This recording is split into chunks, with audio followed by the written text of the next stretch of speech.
MLC కవిత లేఖపై ప్రస్తుతం పార్టీలో విస్తృతంగా చర్చ జరుగుతోంది. కీలక అంశాలను కవిత ప్రస్తావించడంతో కవిత లేవనెత్తినటువంటి నెగటివ్ అంశాలపైనే ప్రస్తుతం జోరుగా చర్చ జరుగుతోంది. ఇదే అంశానికి సంబంధించి పూర్తి డీటెయిల్స్ మా తెలంగాణ బ్యూరో చీఫ్ దొంతు రమేష్ అందిస్తారు. రమేష్, ప్రస్తుతం ఈ పర్టికులర్ లెటర్ చాలా సంచలనం క్రియేట్ చేస్తుంది పాలిటిక్స్ పరంగా చూస్తే తెలంగాణలో. సో అసలు ఎప్పుడూ లేనిది కేసీఆర్ ఫ్యామిలీ నుంచి ఒక వ్యతిరేకత అందరి ముందు బహిర్గతమైనటువంటి పరిస్థితి మనం చూస్తున్నాం. సో అసలు ఈ లెటర్ ని ఏ విధంగా తీసుకోవాలి, అసలు కవిత లెటర్ రాయడాన్ని ఏ విధంగా చూడొచ్చు? ఆ కలహాలకు అద్దం పడుతుంది, ఆ పార్టీలో అంతర్గత కలహాలకు ఏ విధంగా ఉన్నాయనేది అద్దం పడుతుందని కాంగ్రెస్ పార్టీ ఆల్రెడీ ప్రచారం స్టార్ట్ చేసింది. ప్రధానంగా కవిత చాలా అంశాలతో కూడిన లేఖను ఆమె ముందు పెట్టింది. తెలంగాణ సమాజం ముందు పెట్టింది. తెలంగాణ సమాజం ముందు పెడుతూ డాడీకి లెటర్ రాస్తూనే తెలంగాణ సమాజం బీఆర్ఎస్ శ్రేణులకు ఇదంతా వివరించే ప్రయత్నం చేసింది. ఆమె లేఖ లీక్ అవ్వడం అంటేనే ఆమె పరోక్షంగా ఈ లేఖ తెలంగాణలో మొత్తం ప్రచారం కావాలి, ప్రధానంగా బీఆర్ఎస్ శ్రేణులో ప్రచారం కావాలనేదే ఆమె లక్ష్యంగా కనిపిస్తుంది. ఆమె నెగిటివ్ ఫీడ్బ్యాక్, అదేవిధంగా పాజిటివ్ ఫీడ్బ్యాక్ అని రెండు అంశాలను ఆమె 6 పేజీల లేఖలు తీసుకుంది. ఈ లేఖ ఇప్పుడు సంచలనం సృష్టిస్తుంది. ఆమె లేవనెత్తిన అంశాలు ఒకవైపు కేసీఆర్ని ఒకవైపు పొగుడుతూనే మరొక వైపు ధిక్కార స్వరం వినిపించే విధంగా ఆమె కేసీఆర్కి ఒక ప్రశ్నావళిని విడుదల చేసిందని చెప్పవచ్చు. వీటికి సమాధానాలు చెప్పాలి, వీటికి తెలంగాణలోని బీఆర్ఎస్ శ్రేణులు అడుగుతున్నారు, బీఆర్ఎస్ శ్రేణులు మీ నుంచి వివరణ కోరుతున్నారు, తెలుసుకోవాలనుకుంటున్నారని ఆమె వివరించే ప్రయత్నం చేశారు ఆ మొత్తం లేఖలో కూడా. ఇప్పుడు బీఆర్ఎస్ పార్టీకి సంబంధించిన అందరూ కూడా కేసీఆర్ కుటుంబ సభ్యులు మినాయిస్తే మిగతా పార్టీ నాయకులు, సీనియర్ నేతలు 2001 నుంచి పార్టీ ఆవిర్భావం తర్వాత కేసీఆర్తో ఉన్నవారు, కేసీఆర్తో కీలకంగా పనిచేసిన వారు, తెలంగాణ ఉద్యమంలో కీలకంగా ప్రధాన పాత్ర పోషించిన వాళ్ళు కూడా కవిత లేఖ మీద పెదవిరుస్తున్నారు. ఈ రకంగా లేఖ రాయకుంటే బాగుండేది, ఇదంతా కూడా పార్టీ పరంగా అంతర్గతంగా చర్చిస్తే బాగుండేది, ఇది బయటకు రావడం తమకు ఇబ్బంది కలిగించే అంశమని కొంతమంది చెప్తుంటారు. కొంతమంది సీనియర్ నేతలు మాత్రం ఆమె లేవనెత్తిన అంశాలు ఇవి సాధారణంగా పార్టీలో జరిగే కార్యక్రమాలు, ఆమె అంశాలు లేవనెత్తిన క్రమంలో చాలామంది పార్టీ శ్రేణులు అదే కోరుకుంటున్నారు. కొంతమంది ఈ ప్రశ్నలు కేసీఆర్ నుంచి రావాలని కోరుకుంటున్నారు, జవాబులు రావాలని కోరుకుంటున్న నేపథ్యంలోనే కవిత ఈ ప్రశ్నలు లేవనెత్తింది తప్ప ఇందులో పెద్దగా అనుకోవడానికి ఏం లేదు. ఇదంతా బీఆర్ఎస్ పార్టీలో పెద్ద గొడవ జరుగుతుంది, పెద్దగా బీటలు బారుతుంది, బీఆర్ఎస్ పార్టీ అంతా ఏదో జరుగుతుందని ప్రచారం కరెక్ట్ కాదంటూ కూడా ఆమె పార్టీకి సంబంధించిన సీనియర్ నేతలు చెప్పే ప్రయత్నం చేస్తున్నారు. కవిత రాసిన లేఖను ఒకసారి పరిశీలిస్తే ముందుగా పాజిటివ్ ఫీడ్బ్యాక్ కింద ఆమె కొన్ని రాశారు. KCR speech Warangal silver Jubilee సభలో ఆసక్తికరంగా ఉంది, ఆయన మాట్లాడిన తీరు బాగుంది, పార్టీ శ్రేణులను ఉత్తేజపరిచే విధంగా ఉంది. సిల్వర్ జూబ్లీ ఉత్సవంలో లక్షలాది మంది పార్టీ శ్రేణులు వచ్చిన నేపథ్యంలో ఆత్మవిశ్వాసం నింపే ప్రయత్నం చేశారు కేసీఆర్ అని ఆమె ఒకవైపు పొగిడింది. ఇవన్నీ కూడా పాజిటివ్ అంశాలు ఒకవరకు చెప్పుకుంటూ వచ్చింది. ఆపరేషన్ కగారు మీద ఒకవైపు కగారుకు సంబంధించిన అంశం అంటే ఆల్రెడీ కొలిక్కి వచ్చింది, ఆ పార్టీకి సంబంధించిన చీఫ్ని ఆల్రెడీ నేలకూల్చారు, నంబాల కేశవరావుని మట్టు పెట్టారని చెప్తున్నారు. కానీ ఈమె 2వ తేదీనే లేఖ రాసింది. అప్పటికి కగారు అంశం మీద సిల్వర్ జూబ్లీ ఉత్సవాల్లో మాట్లాడడం, ఒకవైపు తెలంగాణ ఉద్యమం ప్రారంభమైనప్పుడు 2001లో ప్రారంభమైనప్పుడు తెలంగాణ వ్యాప్తంగా వామపక్ష భావజాలం తీవ్రంగా ఉండేది.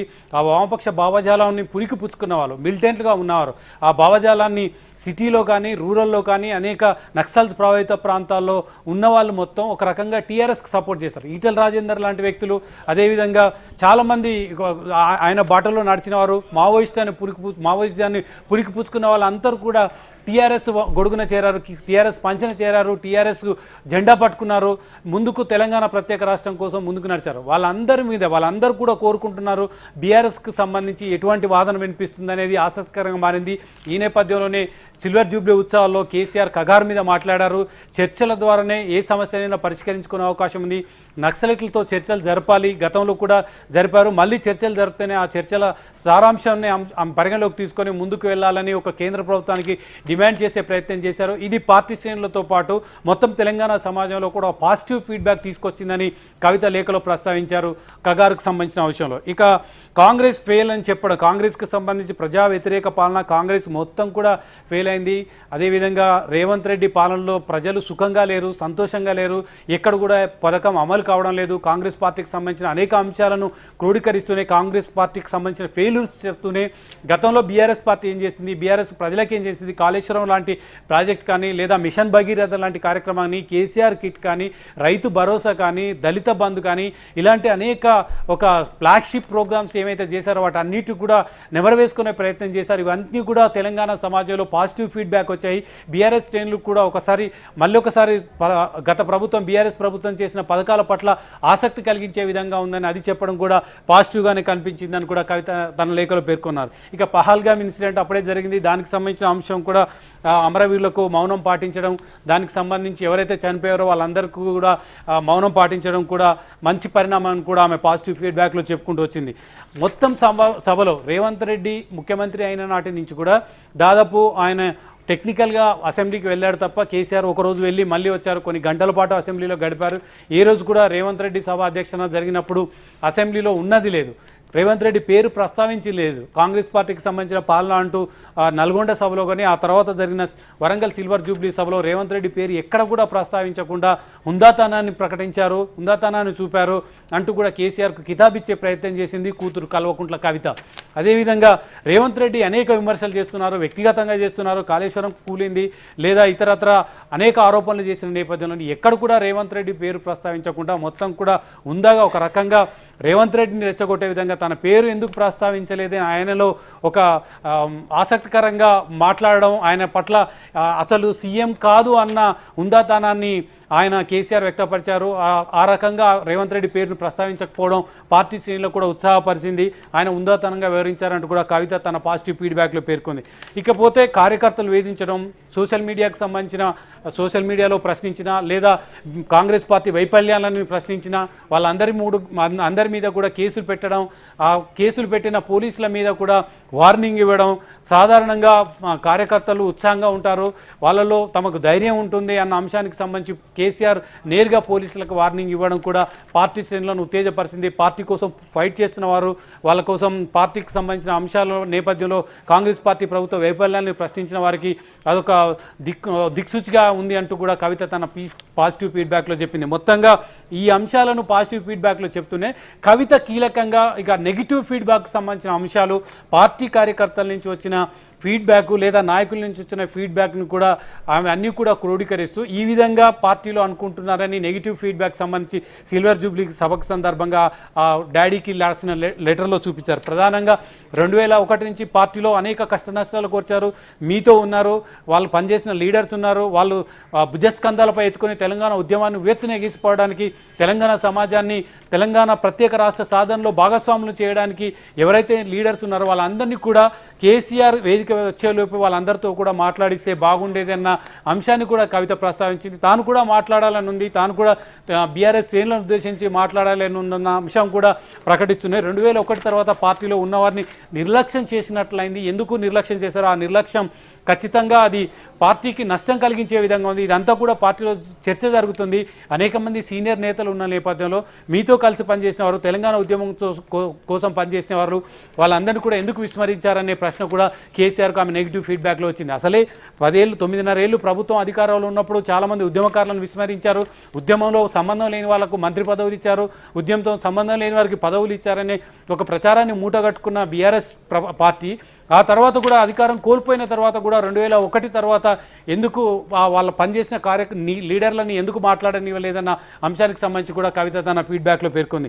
బీజేపీపై కేవలం 2 నిమిషాలు మాత్రమే మాట్లాడారు. ఆ 2 నిమిషాల అంశానికి సంబంధించి కూడా ఆమె ఎందుకు మాట్లాడారని చెప్తున్నారు. బీసీలకు 42% సంబంధించి 42% రిజర్వేషన్లకు సంబంధించి ఎందుకు మాట్లాడలేదు, ఇప్పటికే బీసీలు 42% రిజర్వేషన్లపైన కాంగ్రెస్ పార్టీ ఓన్ చేసుకునే ప్రయత్నం చేసుకుంది, అలాంటప్పుడు ఎందుకు మాట్లాడలేదన్న అంశానికి సంబంధించి కూడా ఆమె ప్రధానంగా ప్రస్తావించారు. వక్ఫ్ సంబంధించిన బిల్లు మీద మాట్లాడలేదు, అదేవిధంగా ఉర్దూలో ఎందుకు మాట్లాడలేదని కూడా చెప్పే ప్రయత్నం చేసింది. ఇకపోతే ఇవన్నీ నెగిటివ్ ఫీడ్బ్యాక్లో చేసింది. ఎమ్మెల్సీ ఎన్నికల్లో ఎందుకు బీజేపీకి సహాయం చేసే విధంగా వ్యవహరించారు, ఆ విధంగా సహాయం చేయడం వల్ల ఖచ్చితంగా బీఆర్ఎస్ బీజేపీ ఒకటే అన్న సంకేతం ప్రజల్లోకి వెళ్ళింది. బీఆర్ఎస్ పార్టీ శ్రేణుల్లో వెళ్ళింది. అధికారంకి వస్తామని చెప్తున్న పార్టీకి అన్ని లక్షల మంది హాజరైన సమావేశంలో ఎందుకు ఈ విధంగా చేశారని కూడా కవిత ప్రశ్నించే ప్రయత్నం చేసింది. మొత్తంగా ఈమె నెగిటివ్ ఫీడ్బ్యాక్ అంశాలకు సంబంధించి ఇవన్నీ కూడా అంతర్గతంగా చర్చించే అవసరం. కల్వకుంట్ల చంద్రశేఖరరావు కుటుంబానికి సంబంధించి కుటుంబ వ్యవహారాలని బయటికి కనుక వస్తే ఏ విధంగా ఉంటుందనేది కూడా తలనొప్పిగా ఉంటుంది అనేది కూడా అందరికీ తెలిసిన విషయం. ఇటీవల తెలంగాణ భవన్లోనే ఆమె చిట్చాట్ చేస్తూ సామాజిక తెలంగాణ రాలేదంటూ కూడా ఒక వ్యాఖ్య చేశారు. ఇదే అప్పటికే పార్టీని ఇరకాటంలో పెట్టే ప్రయత్నం చేసింది. ఎందుకు సామాజిక తెలంగాణ కోసం కృషి చేశారు కేసీఆర్, బీసీలకు అవకాశం కల్పించారు, బీసీలకు మంత్రి పదవులు ఇచ్చారు, బీసీలకు పదవులు ఇచ్చారు, అదేవిధంగా ఎస్సీ ఎస్టీ వర్గాలకు సముచిత స్థానం ఇచ్చారు, తండాలను గ్రామ పంచాయతీ చేశారు, ఎస్సీలకు దళిత బంధు ప్రకటించారు, అనేక మార్కెట్ కమిటీలో రిజర్వేషన్ తీసుకొచ్చారు. ఇలాంటి అంశం నేపథ్యంలో ముందుకెళ్తుంటే సామాజిక తెలంగాణ రాలేదంటూ కూడా కవిత వ్యాఖ్యలు చేయడం, ఆ తర్వాత 6 నెలలు జైల్లో పెట్టడం సరిపోదా అంటూ కూడా సొంత పార్టీ నేతలను టార్గెట్గా చేస్తూ కూడా కవిత విమర్శించడం లాంటి పరిణామాలనే జీర్ణించుకోలేని పార్టీ ఇప్పుడు ఏకంగా ఆమె లేఖ రాసింది. ఆ లేఖలో నెగిటివ్ పాజిటివ్ పాయింట్లు అంటూ కూడా దాన్ని విభజించి కేసీఆర్ని ప్రశ్నించింది. ధూమ్ధామ్ కూడా ఫెయిల్ అయిపోయింది. ధూమ్ధామ్ కళాకారులు కూడా సక్రమంగా వ్యవహరించలేకపోయారు. సిల్వర్ జూబ్లీ ఉత్సవాల్లో వాళ్ళ ప్రభావం కూడా లేకుండా పోయిందంటూ కూడా ఆమె వ్యాఖ్యలు చేశారు. ఇవన్నీ కూడా ఈ లేఖలో రాసిన అంశాలు ఖచ్చితంగా ఇరకాటంలో పెట్టే అంశం. కేసీఆర్, కేటీఆర్, అదేవిధంగా హరీష్ రావు ఈ ముగ్గురు కూడా కలిసి ఉన్నారు. అందరు కూడా కలిసి ఉన్నారు. ఎటువంటి పొరపచ్చాలు లేకుండా పార్టీని అధికారంలో తీసుకురావడానికి మరొకసారి ప్రయత్నం చేస్తున్నారని చెప్తున్న నేపథ్యంలోనే ఆ కుటుంబం నుంచి కవిత వచ్చి బయటకు వచ్చి లేఖ రాయడం, ఆ లేఖ మీడియాకు లీక్ కావడం, అది వైరల్ కావడం, ఖచ్చితంగా ఇప్పుడు ఆమె కేసీఆర్ ఆన్సర్ చేసుకోవాల్సిన అవసరం ఉంది. కేసీఆర్ బయటకు వచ్చి చెప్పాలి, లేదా పార్టీ శ్రేణులకు ఒక సంకేతం ఇవ్వాలి. కవిత చెప్పిన అంశాల మీద తాను ఆన్సర్ చెప్తాను, నిజానికి అటువంటి ఫీడ్బ్యాక్ని పాజిటివ్గా తీసుకుంటారా, నెగిటివ్ ఫీడ్బ్యాక్ అంటూ కూడా ఆమె ప్రశ్నలు లేవనెత్తిన నేపథ్యంలో ఇవన్నీ కూడా ఈ విధంగా సిల్వర్ జూబ్లీ ఉత్సవాల్లో చేస్తే బాగుంటుందా అన్న అంశానికి సంబంధించి ఒకవేళ కేసీఆర్ దీన్ని సీరియస్గా తీసుకోకుంటే పార్టీకి సంబంధించిన అవసరం కార్యకర్తలు చాలామంది అనుకుంటున్నారు, లీడర్లు ఈ విధంగా అనుకుంటున్నారు. సిల్వర్ జూబ్లీ మీటింగ్ తర్వాత అంత పెద్ద బహిరంగ సభలో ఈ అంశాలు ప్రస్తావిస్తే బాగుంటుందన్న పార్టీని ముందుకు నడిపించే దిశగానే, పార్టీకి లాభం కలిగించే విధంగానే కవిత ఈ విధంగా చెప్పిందా అన్న అంశానికి సంబంధించి ఆ అంశాన్ని లేవనెత్తిన అంశాలు పాజిటివ్గా తీసుకుంటారు, లేదా క్రమశిక్షణ ఉల్లంఘన చర్యల కింద ఆమె చర్యలు తీసుకుంటారా లేదా అనేది చూడాలి. మొత్తం మీద తెలంగాణ రాజకీయాల్లో పెను సంచలనం లేనిది. పెను సంచలనం సృష్టిస్తున్న ఈ లేఖపై కేసీఆర్, బీఆర్ఎస్ పార్టీ ఎటువంటి నిర్ణయం తీసుకుంటుంది? కుటుంబంలో ఈ కలహాలు ముదురుతాయా లేదా సద్దుమవుతాయా?